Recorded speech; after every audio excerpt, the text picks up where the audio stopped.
அனைவருக்கும் வணக்கம். இந்த வீடியோவில் நம்ம எதை பற்றி பார்க்க போகிறோம் அப்படின்னா டிஎன்பிஎஸ்சி இந்தியன் பாலிட்டி இந்திய அரசியலமைப்பு தான் நம்ம பார்த்துட்ருக்கோம். இந்த இந்திய அரசியலமைப்பில் டிஎன்பிஎஸ்சி ரிலேட்டடான குரூப் 1லேருந்து V.A.O வரையும் எஸ்ஐ எக்ஸாம் மற்றும் எல்லா விதமான காம்படிட்டிவ் எக்ஸாமுக்கும் தேவையான இந்திய அரசியலமைப்பு ஒரு முழுமையான ஒரு தொகுப்பாக நம்ம பார்த்துட்ருக்கோம். ஆல்ரெடி நான் பார்ட் 1லேருந்து பார்ட் 10 வரையும் கொடுத்துருக்கேன். இந்த வீடியோவில் நம்ம பார்க்க போகிறது பார்ட் 11. போன வீடியோவில் நான் minister, powers of prime minister எல்லாமே பார்த்துருப்போம். இந்த வீடியோவில் நம்ம பார்க்க போகிறது பார்லிமெண்ட் ஷெடியூல். அதுதான் ஃபஸ்ட்டு பார்க்க போகிறோம். பார்லிமெண்ட் ஷெடியூல் அப்படின்னா என்ன, பார்லிமெண்ட்னா அப்படின்னா அனைவருக்கும் வணக்கம்.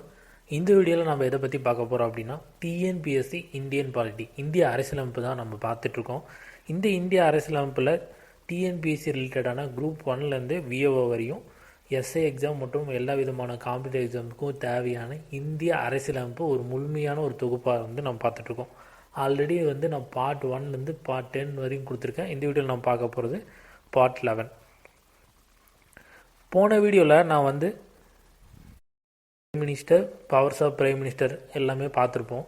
இந்த வீடியோவில் நம்ம பார்க்க போகிறது பார்லிமெண்ட் ஷெடியூல். அதுதான் ஃபஸ்ட்டு பார்க்க போகிறோம். பார்லிமெண்ட் ஷெடியூல் அப்படின்னா என்ன, பார்லிமெண்ட்னா அப்படின்னா என்ன, பார்லிமெண்ட்டில் என்னென்ன ஷெடியூல்ஸ் இருக்குது அப்படின்ட்டு விலாவரியாக நம்ம பார்க்க போகிறோம். ஃபஸ்ட்டு பார்லிமெண்ட்டில் 2 அவைகள் இருக்குது, மேலவை கீழவை, லோக்சபா ராஜ்யசபா அப்படின்ட்டு 2 சபா இருக்குது. ஃபஸ்ட்டு லோக்சபா கீழவை. இந்த கீழவையில் என்ன பண்ணுறாங்க அப்படின்னா, கீழவையில் 2 அவர் இருக்குது. ஒன்று கொஷின் அவர், இன்னொன்று 0 அவர். கொஷின் அவர்னா என்ன, 0 அவர்னா என்ன அப்படின்னு பார்க்கலாம். கொஷின் அவர் அப்படின்னா என்ன அப்படின்னா, கொஷின் அவர் காலையில் 11 மணிலேருந்து 11 AM - 12 PM வரையும் நடக்கக்கூடிய ஒரு அவர் தான் இந்த கொஷின் அவர். மொத்தம் எத்தனை மணி நேரம், 1 hour தான் கொஷின் அவர் நடக்கும்.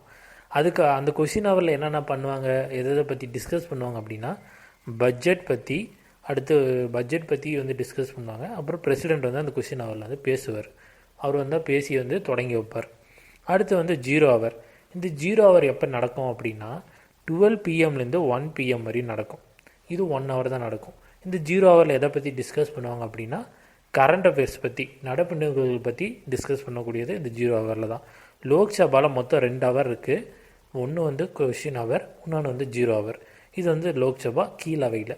அடுத்து ராஜ்யசபா மேலவையில் என்னென்ன அவர் இருக்குது அப்படின்னா, மேலவையிலும் சேம் 0 அவர், சேம் கொஷின் அவர் தான் இருக்குது. இங்கே கொஞ்சம் வித்தியாசமாக என்னன்னா, லோக்சபாவில் கொஷின் அவருக்கு அப்புறம் 0 அவர் வரும். ஆனால் ராஜ்யசபாவில் 0 அவருக்கு அப்புறம் தான் கொஷின் அவர் வரும்.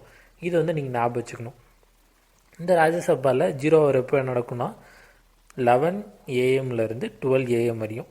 அதுமாரி கொஷின் அவர் எப்போ நடக்கும்னா 12 PM - 1 PM வரையும்.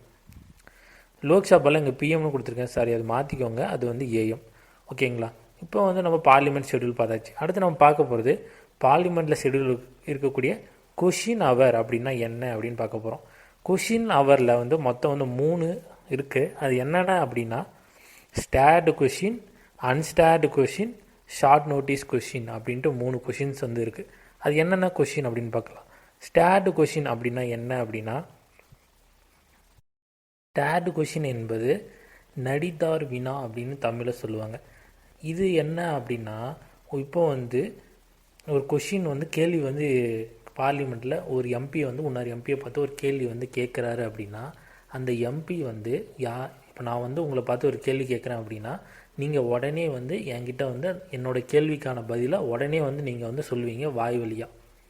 ஓகேங்களா? அப்படி வாயில் சொல்கிறதோடைய அர்த்தம் தான் இந்த ஸ்டேர்டு கொஷின். டைரெக்டாக உடனுக்குடன் சொல்லக்கூடிய ஒரு கொஷின் தான் இந்த ஸ்டேர்டு கொஷின்.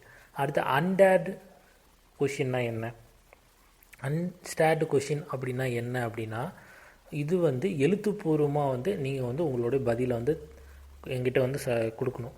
சப்போஸ் நான் ஒரு கொஷின் உங்கள்கிட்ட கேட்குறேன், நான் ஒரு எம்பி, நீங்கள் ஒரு எம்பின்னு வச்சுக்கோங்களேன். இப்போ நான் ஒரு கொஷின் உங்கள்கிட்ட கேட்குறேன் அப்படின்னா, நீங்கள் நான் கேட்கக்கூடிய கேள்விக்கான பதிலை கொஞ்சம் டைமுக்குள்ளே நீங்கள் ஒரு எழுத்து வடிவில் எழுதி என்கிட்ட கொடுக்கக்கூடிய ஒரு கொஷின் தான் இந்த ஸ்டேர்டு கொஷின். அடுத்து ஷார்ட் நோட்டீஸ் கொஷின் அப்படின்னா என்ன அப்படின்னா, இது 10 நாட்கள் டைம் எடுத்துக்கலாம். 10 நாட்களுக்கு மிகாமல் 10 நாட்களுக்குள் நாம் இந்த ஆன்சர் வந்து நீங்கள் வந்து எனக்கு கொடுக்கணும். இப்போ நான் ஒரு கொஷின் கேட்குறேன் அப்படின்னா நீங்கள் 10 நாட்களுக்குள்ளே நான் என்னோடய கேள்விக்கான பதிலை வந்து நீங்கள் வந்து கொடுத்துடணும். அதுதான் வந்து ஷார்ட் நோட்டீஸ் கொஷின். இது வந்து கொஷின் ஹவரில் நடக்கக்கூடிய 3 கொஷின்ஸ் வந்து, ஒன்று ஸ்டாட், ஒன்று வந்து அன்ஸ்டாட், அடுத்து வந்து ஷார்ட் நோட்டீஸ். அடுத்து நம்ம பார்க்க போகிறது 0 ஹவர். இந்த 0 ஹவரில் என்ன நடக்கும் அப்படின்னு பார்க்க போகிறோம். 0 ஹவரில் என்ன நடக்கும் அப்படின்னா, 0 ஹவர் வந்து 12 மணிலேருந்து ஆரம்பிக்கும், மதியம் 12 மணிலேருந்து ஆரம்பிக்கும். நம்ம ஆல்ரெடி பார்த்துருப்போம். அதுதான் வந்து குறிப்பிட்டிருக்கோம். அது மட்டும் இல்லாமல் 0 ஹவரில் எந்த விதமான ப்ரியரான ஒரு நோட்டீஸ் வந்து நீங்கள் வந்து கொடுக்காமையே நீங்கள் வந்து எந்த விதமான கேள்வியும் வந்து எழுப்பலாம். கொஷின் ஹவர்லலாம் நீங்கள் வந்து ப்ரியராகவே ஒரு நோட்டீஸ் வந்து ஸ்பீக்கர் கிட்ட கொடுத்துருக்கணும். அவர் வந்து உங்களை வந்து உங்கள் பேர் சொல்லி நீங்கள் வந்து இப்போ கேள்வி கேட்கலாம் அப்படின்ட்டு வந்து சொல்லும் போது நீங்கள் வந்து கேள்வி கேட்பீங்க. ஆனால் 0 ஹவரில் எந்த விதமான நோட்டீஸும் நம்ம கொடுக்காம நம்ம வந்து டைரெக்டாக வந்து கொஷின் கேட்கலாம். அது மட்டும் இல்லாமல் கொஷின் கேட்ட உடனேயே கீழும் வந்து கொஷின் கேட்ட உடனே அழிப்பாங்க. அது மட்டும் இல்லாமல் இப்போ கொஷின் அவர் நிறைவு முழுமையாக அடையுது அப்படின்னா, இப்போ கொஷின் அவர் ஃபுல்லாக வந்து முடிஞ்சிருச்சு அப்படின்னா, கடைசியாக வந்து அவங்க வந்து அந்த நாளோடைய அஜெண்டா வந்து அந்த நாளோடைய முடிவில் வந்து எடுப்பாங்க. அதுவும் வந்து இங்கே நடக்கும். அடுத்து எதுக்காக 0 ஹவர்னு பேர் வந்தது அப்படின்னு நம்ம பார்க்கலாம். 0ன்றது வந்து இந்தியர்களால் கண்டுபிடிக்கப்பட்டது. யார் வந்து 0வை கண்டுபிடிச்சாங்க, உங்களுக்கு ஏதாவது ஐடியா இருக்கா? ராதாகிருஷ்ணன் அவர் தான் வந்து 0வை வந்து கண்டுபிடிச்சார் 1962. உலகத்துக்கு இந்தியாவோடைய பரிசு தான் இந்த 0. உலகத்துக்கு இந்தியர்களுடைய பரிசு தான் இந்த 0ன்னு நம்ம சொல்கிறோம். அதுக்காக அது முன்னேற்ற விதமாக சொல்லக்கூடிய ஒரு அவர். ஓகேங்களா? அடுத்து வந்து நம்ம பார்க்க போகிறது கோரம். கோரம்னா என்ன? குறை எண் அப்படின்னு தமிழில் சொல்லுவாங்க. கோரம் அப்படின்றது குறை எண். இந்த கோரம் எதுக்காக பயன்படுது? நான் வந்து தமிழில் குறை எண்ன்னு சொன்னேன். கோரம் உங்களுக்கு வந்து முழுமையாக வந்து உங்களுக்கு ரிசீவ் ஆகிருக்காது. குறை எண் அப்படின்றது குறைவான எண்ணிக்கையை வந்து டினோட் பண்ணுது. கோரம் அப்படின்றது குறைவான எண்ணிக்கை. இப்போ வந்து பார்லிமெண்ட்டில் வந்து குறிப்பிட்ட இந்த அளவுக்காவது வந்து எம்பிஸ் வந்து இருக்கணும் அப்படின்னு சொல்லக்கூடிய ஒரு குறைவான எண்ணிக்கையை டினோட் பண்ணக்கூடியது தான் இந்த கோரம். ஓகேங்களா? இப்போ வந்து பார்லிமெண்ட்டில் ஏதோ ஒரு பில் பாஸ் பண்ணுறாங்க, இல்லை ஏதோ ஒரு அமெண்ட்மெண்ட் பாஸ் பண்ணுறாங்க அப்படின்னா அட்லீஸ்ட் ஒரு குறைவான மெம்பர்ஸாவது அந்த பார்லிமெண்ட்டில் இருக்கணும்.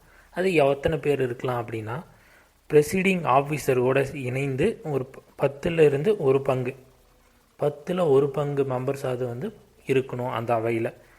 லோக்சபாவில் வந்து 55 பேரும், ராஜ்யசபாவில் 25 பேரும் இருக்கணும். இந்த குறைவான எண்ணிக்கை அதுக்கு கீழே இருந்தால் அவை வந்து நடக்காது. இதுதான் வந்து குவாரம், குறை எண். அடுத்து நம்ம பார்க்க போகிறது ஆப்போசிட் லீடர். இந்த ஆப்போசிட் லீடரோடைய முக்கியமான தன்மைகளை பற்றி பார்க்க போகிறோம். ஆப்போசிட் லீடர்னால் எதிர்கட்சி தலைவர். இது வந்து நம்ம சென்ட்ரல் கவர்மெண்ட்டில் இருக்கக்கூடிய எதிர்கட்சி தலைவர்கள் பற்றி தான். இப்போ வந்து எதிர்கட்சி தலைவர் வந்து எப்படி தேர்ந்தெடுப்பாங்க அப்படின்னா, 10ல் ஒரு பங்கு இருந்தால் தான் நீங்கள் எதிர்கட்சி தலைவராக ஆக முடியும். இப்போ மொத்தம் வந்து ஒரு லோக்சபாவில் 10 பேர் இருக்காங்கன்னா, அந்த 10 பேர் ஒருத்தர் வந்து ஒரே கட்சி சார்ந்தவராக இருக்கார் அப்படின்னா அவர் வந்து எதிர்கட்சி தலைவராக ஆகலாம். ஓகேங்களா? அல்லது மினிமம் வந்து ஒரு 55 பேராவது இருக்கணும். குறைஞ்சபட்சம் ஒரு எதிர்கட்சி தலைவராகிறதுக்கு ஒரு 55 பேராவது இருக்கணும். அப்போ தான் அவர் வந்து ஆப்போசிட் பார்ட்டியாக வந்து ஆக முடியும். இது எங்கே இந்த 55 பேர் எங்கே டினோட் பண்ணுறாங்கன்னா, லோக்சபா கீழவையில் டினோட் பண்ணுறாங்க.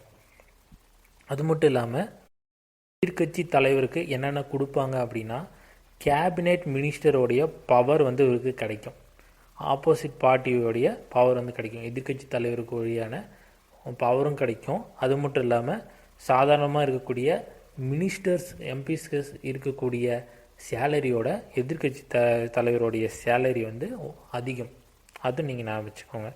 அடுத்து வந்து இந்தியாவில் ஃபர்ஸ்ட் ஆப்போசிட் லீடராக யார் இருந்தாங்க அப்படின்னு பார்த்துருக்கோம். இதில் வந்து லோக்சபா, ராஜ்யசபாவில் யார் யார் வந்து ஃபர்ஸ்ட் ஆப்போசிட் லீடராக இருந்தாங்க, எதிர்கட்சி தலைவர்களாக யார் யார் இருந்தாங்க இந்தியாவில் அப்படின்னு பார்க்க போகிறோம்.